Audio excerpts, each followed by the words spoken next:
نحمده ونصلي على رسوله الكريم. أعوذ بالله من الشيطان الرجيم. بسم الله الرحمن الرحيم. وإذ نجيناكم من آل فرعون يسومونكم سوء العذاب. قال الله تعالى في مقام آخر: ضرب الله مثلا قرية كانت آمنة مطمئنة يأتيها رغدا من كل مكان فكفرت بأنعم الله فأذاقها الله لباس الجوع والخوف بما كانوا يصنعون. اپنی ملت پہ قیاس اقوام مغرب سے نہ کر، خاص ہے ترکیب میں قوم رسول ہاشمی. ان کی جمعیت کا ہے ملک و نسب پر انحصار، قوت مذہب سے مستحکم ہے جمعیت تیری. صدر ذی وقار، معزز سامعین و سامعات، 14 اگست 1947 کا دن صرف پاکستان کے لیے ہی نہیں بلکہ امت مسلمہ کے لیے بڑی اہمیت کا حامل ہے کہ ایک وقت تھا کہ جب جناب علامہ اقبال نے مسلمانوں کی ذلت و پستی کو دیکھا، انہوں نے تاریخ کی اوراق کو کنگالا اور اپنی آنکھوں سے اسپین کی بدحالی کو دیکھا، غرناطہ کو دیکھا تو تڑپ اٹھے. کہا غرناطہ کو دیکھا میری آنکھ نے، لیکن تسکین مسافر نہ سفر میں نہ حضر میں، دیکھا بھی دکھایا بھی سنایا بھی سنا بھی ہے دل کی تسلی نہ نظر میں نہ خبر میں. پھر وہ وقت بھی آیا کہ جناب علامہ اقبال نے اور مسلم رفقا نے مسلمانوں کو خواب غفلت سے بیدار کیا.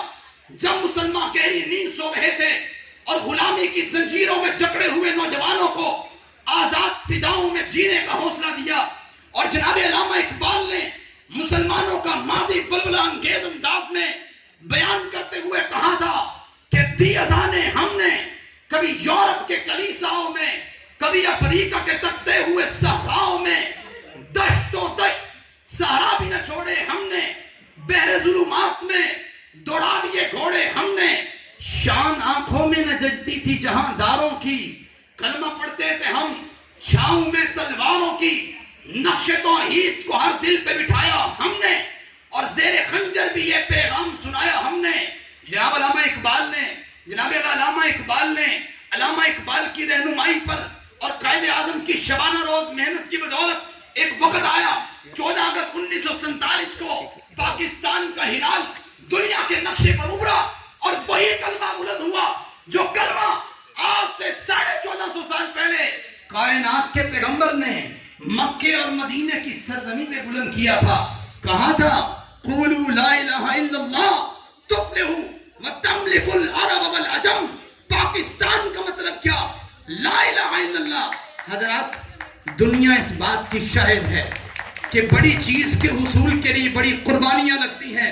کہ جیسے جناب ابراہیم علیہ السلام کو اللہ نے 20 مقامات پر آزمایا، جناب ابراہیم نے 20 مقامات پر یقین کے دامن کو تھامتے ہوئے اللہ کے لیے قربانیاں دی.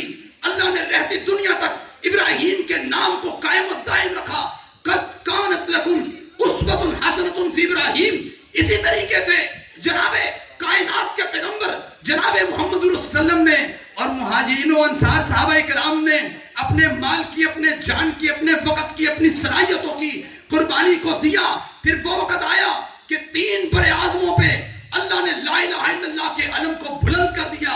اور یہ میں بات کہتے ہوئے حق بجانب ہوں کہ یاد رکھیے، ہجرت مدینہ کی شان و شوکت اور عظمت کے بعد اگر دنیا کائنات میں اپنے ایمان کو بچانے کی خاطر سب سے بڑے ہجرت کوانٹٹی کے اعتبار سے کی گئی تو وہ ہجرت پاکستان تھی، کہ جس میں لاکھوں عظمتوں کو تار تار کیا گیا، لاکھوں سروں کو نیزوں پہ چڑھایا گیا، لاکھوں ماؤں نے اپنے بیٹوں کی قربانیاں دی، اور لاکھوں بہنوں نے اپنے بھائیوں کے خون سے اس پودے کی آبیاری کی.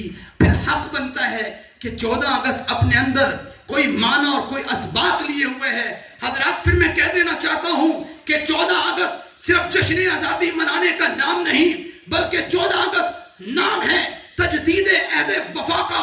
14 اگست نام ہے امن کا.